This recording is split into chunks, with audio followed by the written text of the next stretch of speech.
ونستعينه ونستغفره ونعوذ بالله من شرور أنفسنا وسيئات أعمالنا. إنه من يهده الله فلا مضل له ومن يضلل فلا هادي له، وأشهد أن لا إله إلا الله وحده لا شريك له، وأشهد أن محمدا عبده ورسوله. يا أيها الذين آمنوا اتقوا الله حق تقاته، اتقوا الله حق تقاته ولا تموتن إلا وأنتم مسلمون. يا أيها الناس اتقوا ربكم الذي خلقكم من نفس واحدة وخلق منها زوجها وبث منهما رجالا كثيرا ونساء، واتقوا الله الذي تساءلون به والأرحام، إن الله كان عليكم رقيبا. يا أيها الذين آمنوا اتقوا الله وقولوا قولا سديدا يصلح لكم أعمالكم ويغفر لكم ذنوبكم، ومن يطع الله ورسوله فقد فاز. ومن يطع الله ورسوله فقد فاز فوزا عظيما. أما بعد، فإن أصدق الحديث كلام الله تعالى،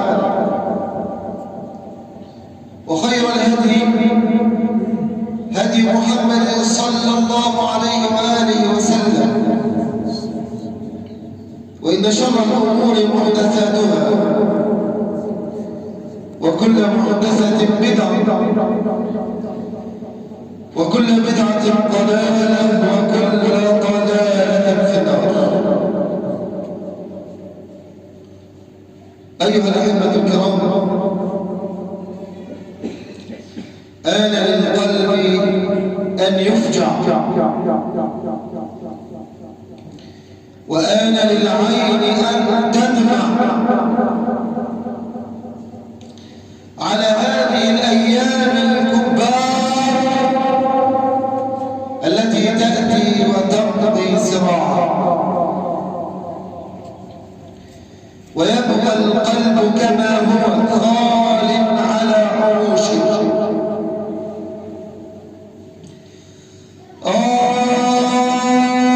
منك أيها القلب،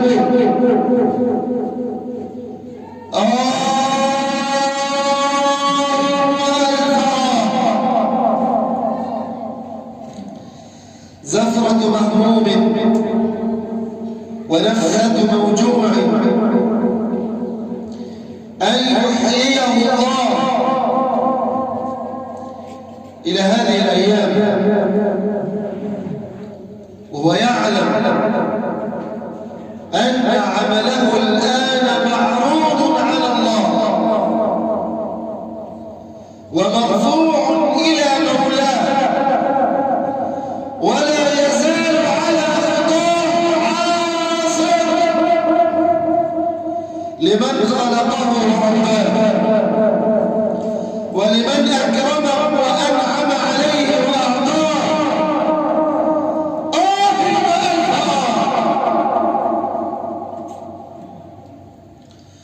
هذا القلب ينبغي أن يفيق من غفلته، فها هو عام يولي ويمضي وسيغلق الديوان، ويأتي رمضان مع مطلع عام جديد على أعمالنا شهيد. كم قدمنا ليوم الوعيد،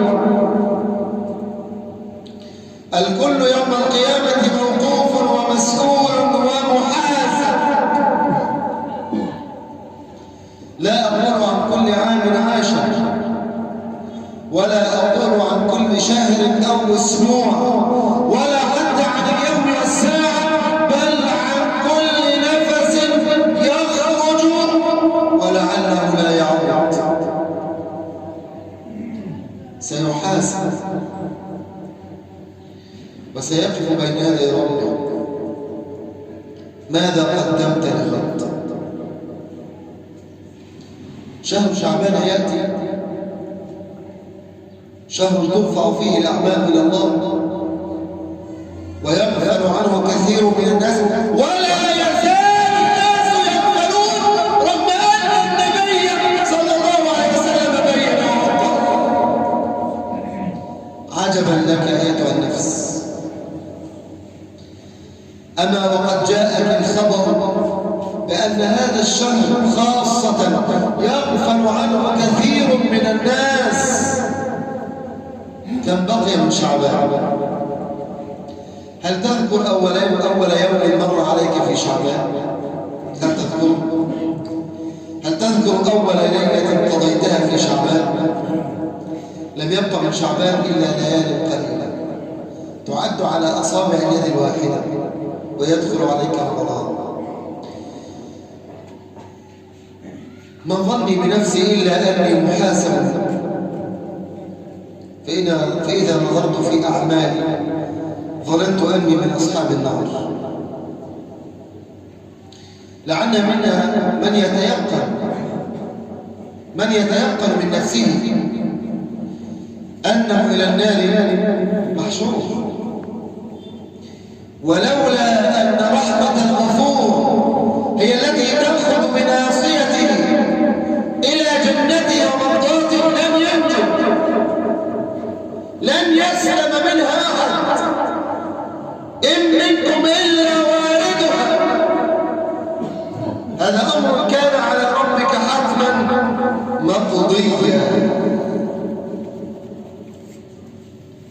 يعني سينالك نصيب من لهب جهنم ومن لفح النار.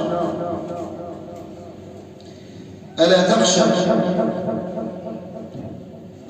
أيها القلب وأنت أيتها النفس الأمارة بالسوء أن تكوني من أصحاب الوجوه المسودة؟ ألا تخشى أن يؤتى بك يوم القيامة فلن تجد لك سبيلا إلى النجاة ولا طريقا بعيدا عن الهلاك؟ أين أعمالنا الصالحة الخالصة؟ أين صدقنا مع الله؟ أين وفاؤنا؟ أين شكرنا؟ أين إحساننا لمن أحسن إلينا؟ الله عز وجل الذي وعد ما جزاء الإحسان إلا الإحسان، فأين إحسانه لكي يحسن المحسن عليه؟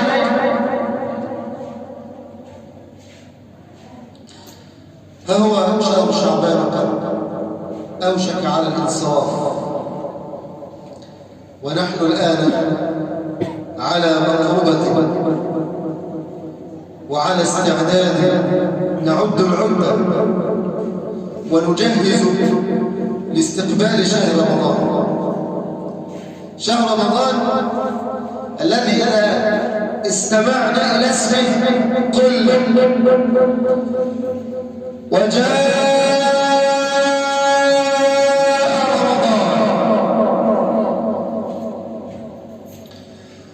وجاء رمضان ليقول للأذنين كفي عن الإصغاء إلى الحرام.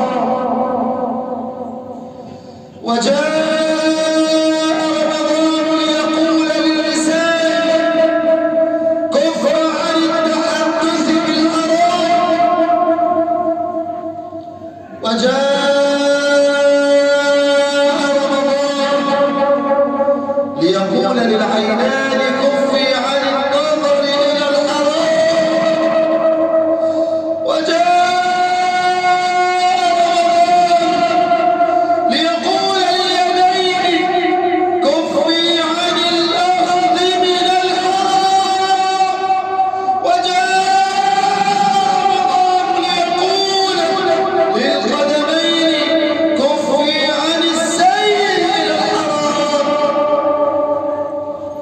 جاء رمضان ليقول للقلب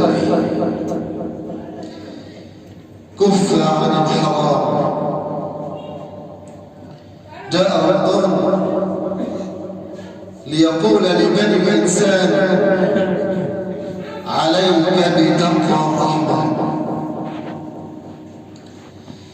الله عز وجل قال لنا معاشر المؤمنين يا أيها الذين آمنوا كتب عليكم الصيام كما كتب على الذين من قبلكم لعلة واحدة وهي لعلكم تتقون. هل تدرون ما هي أعظم مصيبة يصاب بها الإنسان عند قدوم مواسم الطاعات؟ أعظم مصيبة يصاب بها الإنسان أن يحييه الله إلى أن يبلغ موسما لا يتبع عليه إلا أن يراه الله على طاعته ومرضاته وهو يعصيه. أتحارب الله؟ أعطاك الله عز وجل شعبان للاجتهاد في الطاعات، ثم أكرمك برمضان للاستزادة من الخيرات والحسنات، وأنت ما منك إلا أن أضعت ذلك ويا لها من حسرات. لن ينفعك يوم القيامة الندم، فإذا بلغت الروح الحلقوم ساعتها يغلق باب التوبة. فعلينا معاشر المسلمين أن نستقبل شهر رمضان بعد أن أضعنا ما أضعنا، وضاع الأمر يا أخي، وما قدمنا لغد إلا قليلا، بل أقل من القليل، بل لا أكون متجاوزا إن قلت بل قدمنا النادر من هذا القليل. من يا أخواني يستطيع من رمضان الماضي إلى يومنا هذا أن يحصي ما عمل من السيئات؟ مين يقدر يكتب في ورقة أنه من أول يوم في رمضان الماضي إلى آخر يوم في شعبان الحالي فعل كذا وكذا وكذا وكذا من السيئات والمعاصي في كل يوم وفي كل ساعة؟ من يستطيع؟ من يذكر؟ فلو قلت لك دون ما فعلت من الطاعات والخيرات من أول يوم من رمضان الماضي إلى آخر يوم من شعبان، كم تدون؟ كم تدون من الحسنات؟ كم تدون من الطاعات والخيرات؟ خذ هذه البشرى، بما أن الحسنات يذهبن السيئات، وبما أن من هم بحسنة فلم يعملها كتبت له حسنة، فإن عملها كتبت 10، والله يضاعف إليه 700 ضعف ويضاعف لمن يشاء. ومن هم بسيئة فلم يعملها لم تكتب عليه شيئا، فإن عملها كتبت سيئة واحدة. تخيل أخي الحبيب منذ رمضان الماضي إلى يومنا هذا كم من خير فكرت في فعله ولم تفعل، وكتبه الرحيم الودود اللطيف، كتبها لك حسنة. وكم من سيئة كدت أن تهم بها ولم تفعلها، وإذا برب العالمين قال للملائكة أنظروا عبدي ولا تكتبوها، فلعله يرجع أو يتوب. ليه مضيعين؟ لن تجد أرحم عليك حتى من أمك وأبيك إلا الله. لن تجد من يرحمك كما يرحمنا الله. احنا في حاجة غفلين عنها، أن الملك الذي بيده مقادير الخلائق وهو الذي يبسط الرزق قادر على إهلاكنا بذنوبنا، ورغم ذلك يمهلنا، ولكن إلى متى؟ إلى أن يلقى كل امرئ يوم القيامة ربه. ساعتها وجاء ربك. انظر هتقول ايه؟ هتسئ. وجاء ربك والملك صفا صفا.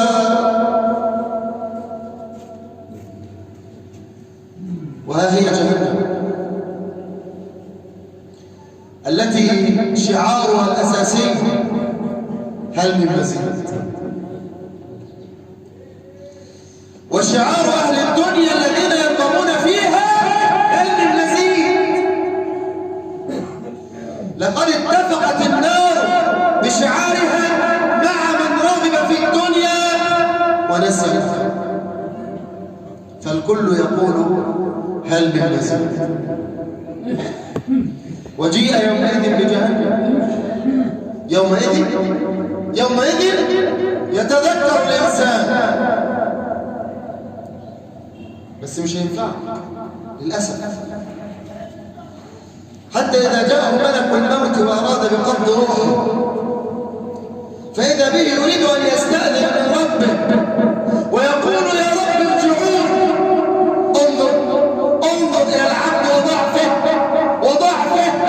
أنت لم تكون على يقين يومها من أنك إذا رجعت ستفعل الخير، بل تقول لعلي أعمل صالحا فيما كنت، يمكن أقدر.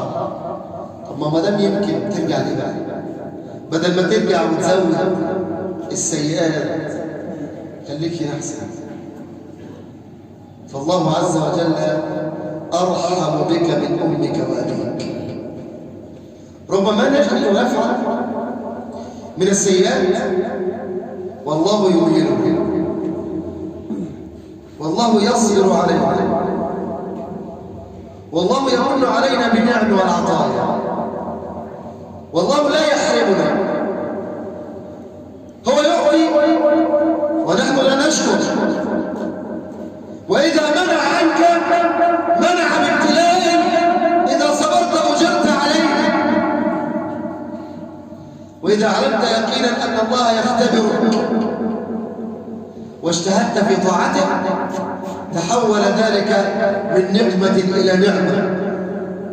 فالمرض نعمة عند أحد ونعمة على آخر، والغنى والمال نعمة لأحد ونعمة على آخر، والصحة نعمة لأحد ونعمة على آخر.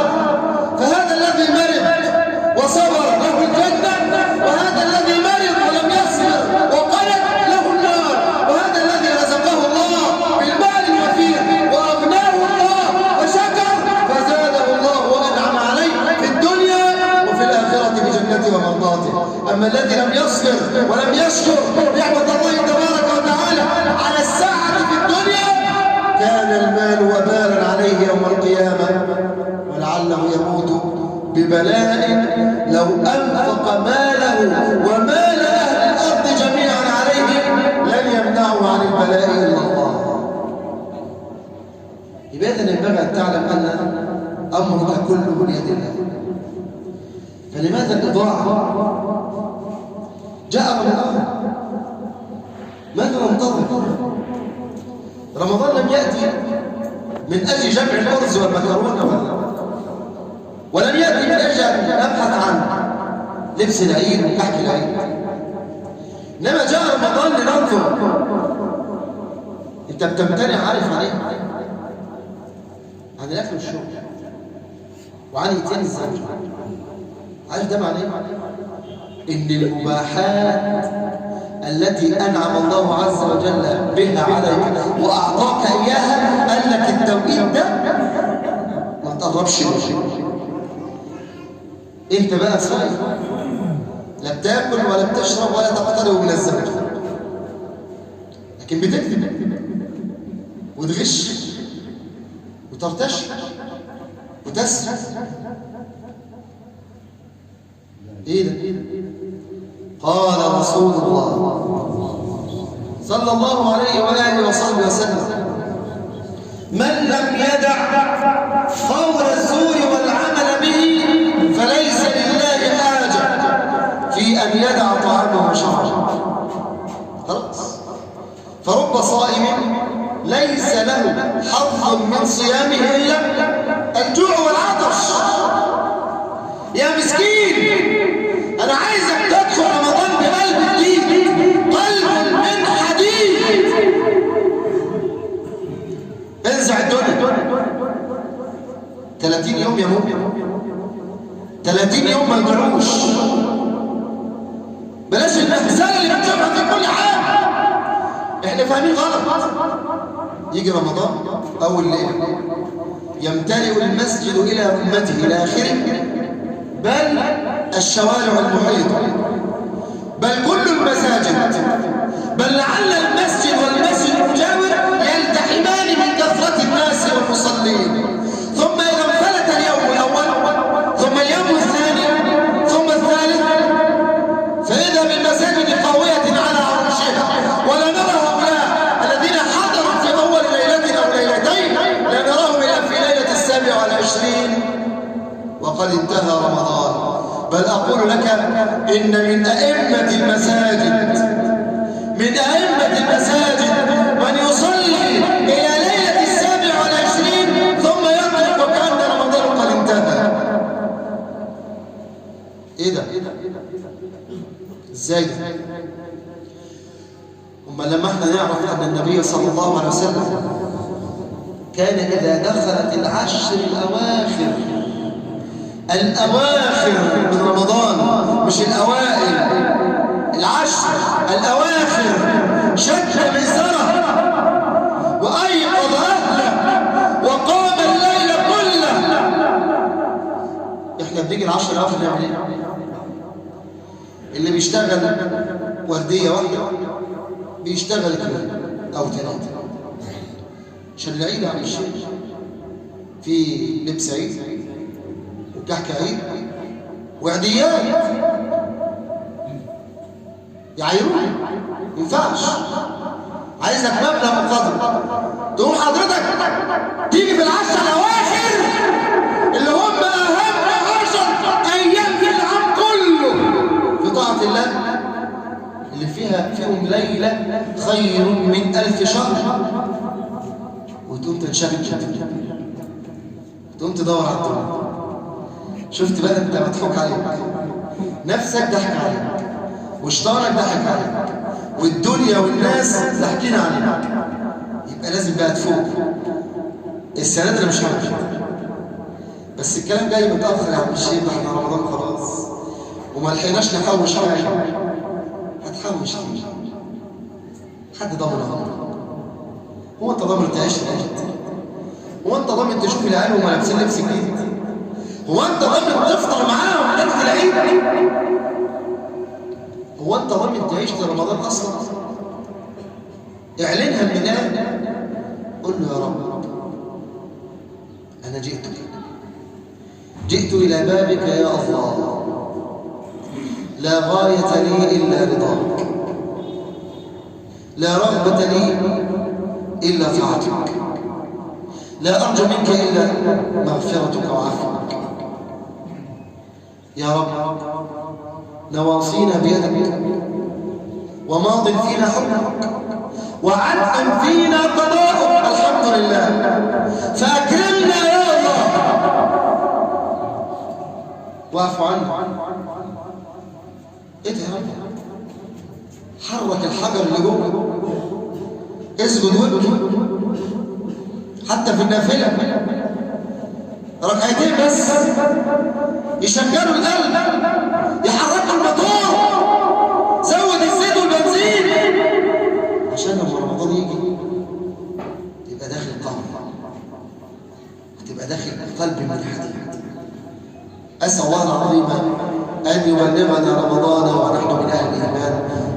قولي هذا واستغفر الله لي ولكم.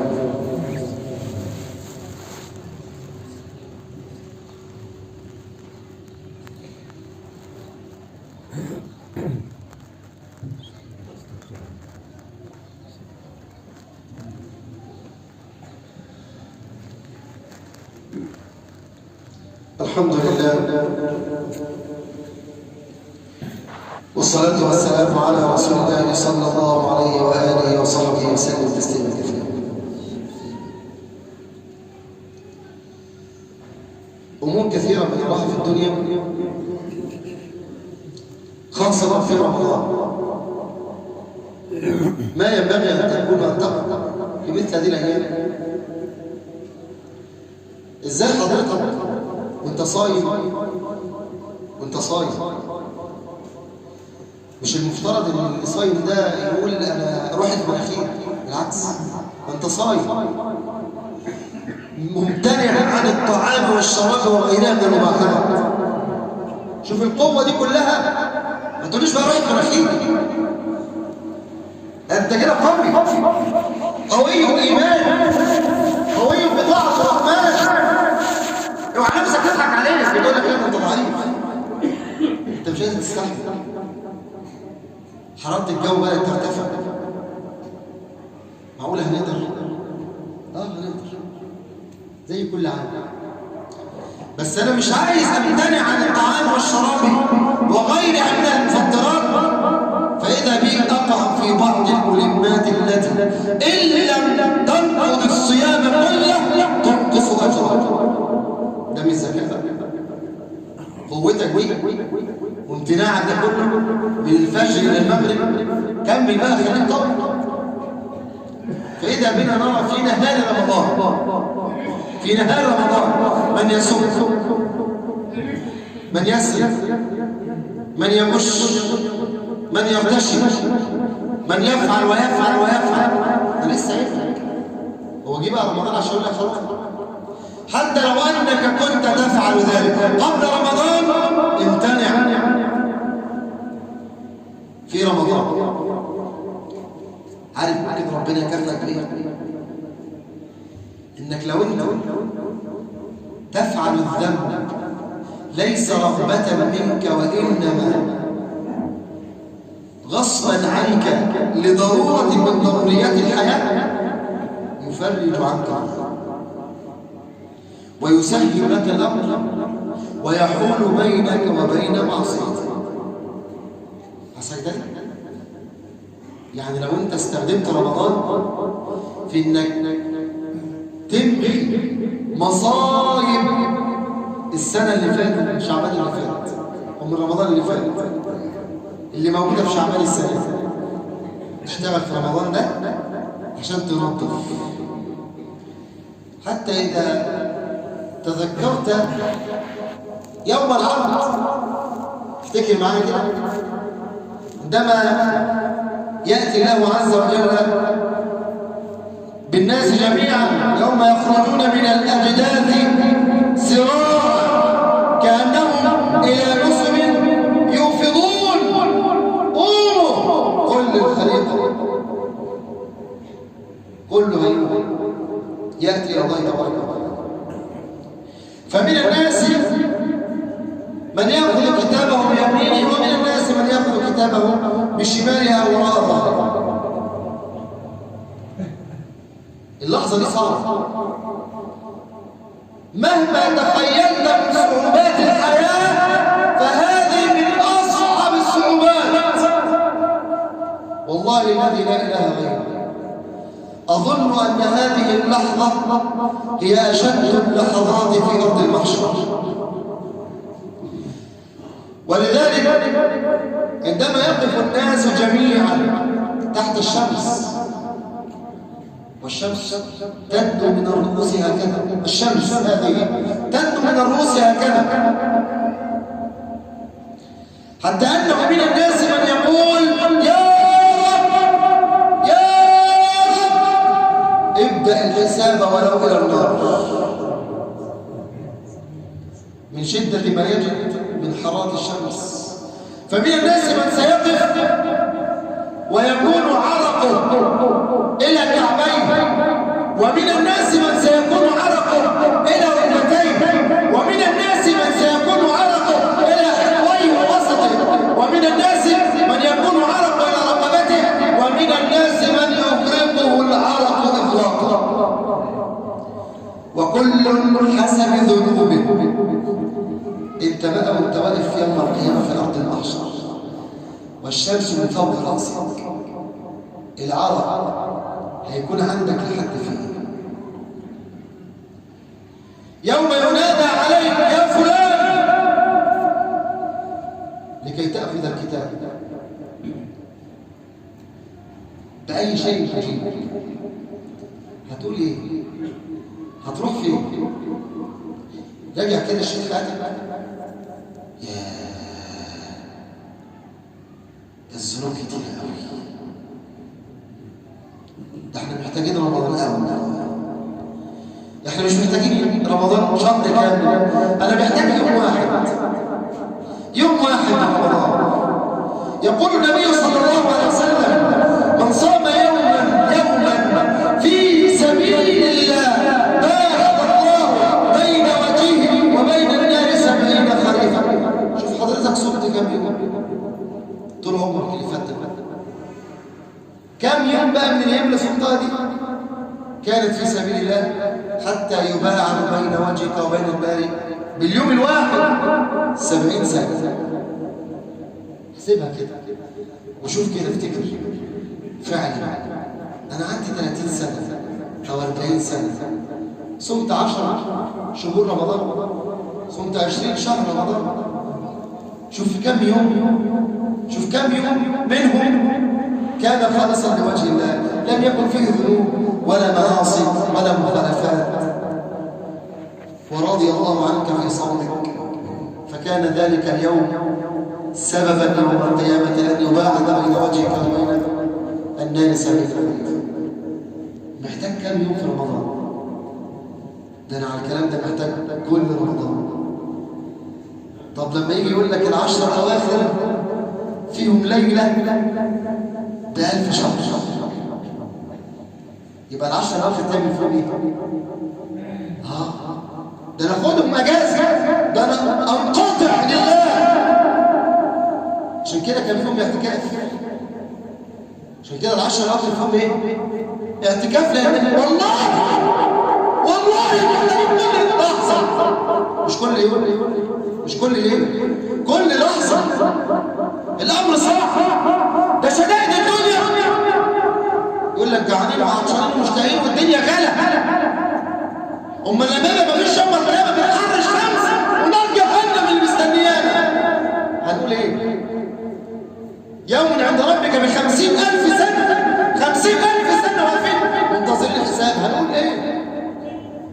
ده غير ان انت قبليها في القبر. انت عارف انت هتقعد في القبر قد ايه؟ الى ان تقوم الساعه.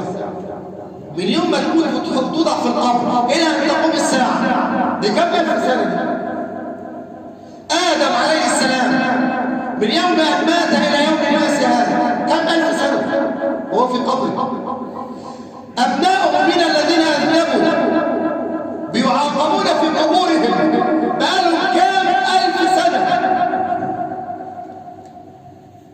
أبويا وجدي اللي ماتوا قريب بقالهم كم يوم كم سنة بيتعذبوا بما عليه من الذنوب، هيفضلوا كام سنة؟ أنا لما أنزل في التراب هقعد كام 1000 سنة، ولما يؤتى بها يوم القيامة لسه كمان فيه يوم واحد ب50,000 سنة، أفضل واقف تحت الشمس منتظر أن يأذن الله بالحساب. يبقى الدنيا وما فيها من ابتلاءات. شو ربنا قال؟ ولا نبلونكم بشيء من الخوف والجوع ونقص من الأموال والأنفس مش ده اللي حصل؟ مش هو ده الابتلاء؟ وبعدين قال ايه؟ قال بقى اشتكوا بقى وقعدوا بقى غضبانين وزعلانين، اجيب منين؟ وطالع اشتكي ونازل اشتكي، اقف مع ده اشتكي ومع ده اشتكي، ولو ما اشتكيتش انا اشتكي هو. وبشر الصابرين الذين إذا أصابتهم مصيبة قالوا إنا لله وإنا إليه راجعون. دول بقى جزاؤهم إيه؟ أولئك عليهم صلوات من ربهم ورحمة، مغفرة ورحمة. عايز إيه تاني؟ عايز إيه تاني؟ النبي صلى الله عليه وسلم يقول من بات آمنا في سره، قاعد في بيته مطمن الحمد لله، معافى في بدنه، صحته كويسه، يملك قوت يومه مش عمره يومه، وقد حيزت له الدنيا بحذافيرها. بعد كل هذا يمكن ان يضيع ساعه في رمضان؟ لا. اذا الى رمضان نحمل رايه بقلب من حديد، نتقي الله عز وجل في انفسنا وفي اهلنا وفي اخواننا، ونتراحم فيما بيننا. لا تنسوا اننا سنسال يوم القيامه عن كل نفس، لا عن كل درهم ومليم فقط. وأسأل الله العظيم أن يردنا إلى دينه ردا جميلا. اللهم ردنا إلى دينك ردا جميلا، اللهم ردنا إلى دينك ردا جميلا. اللهم اهدنا واهد بنا واجعلنا سببا لمن اهتدى. اللهم اجعلنا هداة مهتدين ولا تجعلنا ضالين ولا مضلين برحمتك يا أرحم الراحمين. اللهم اهد نفوسنا تقواها وزكها أنت خير من زكاها، أنت وليها ومولاها. اللهم آتنا في الدنيا حسنة وفي الآخرة حسنة وقنا عذاب النار. اللهم بلغنا رمضان، اللهم بلغنا رمضان، اللهم بلغنا رمضان. اللهم اكتبنا من العتقاء من النار، اللهم اكتبنا من العتقاء من النار، اللهم اكتبنا من وصلى اللهم على محمد وآله وصحبه وسلم تسليما كثيرا، والحمد لله.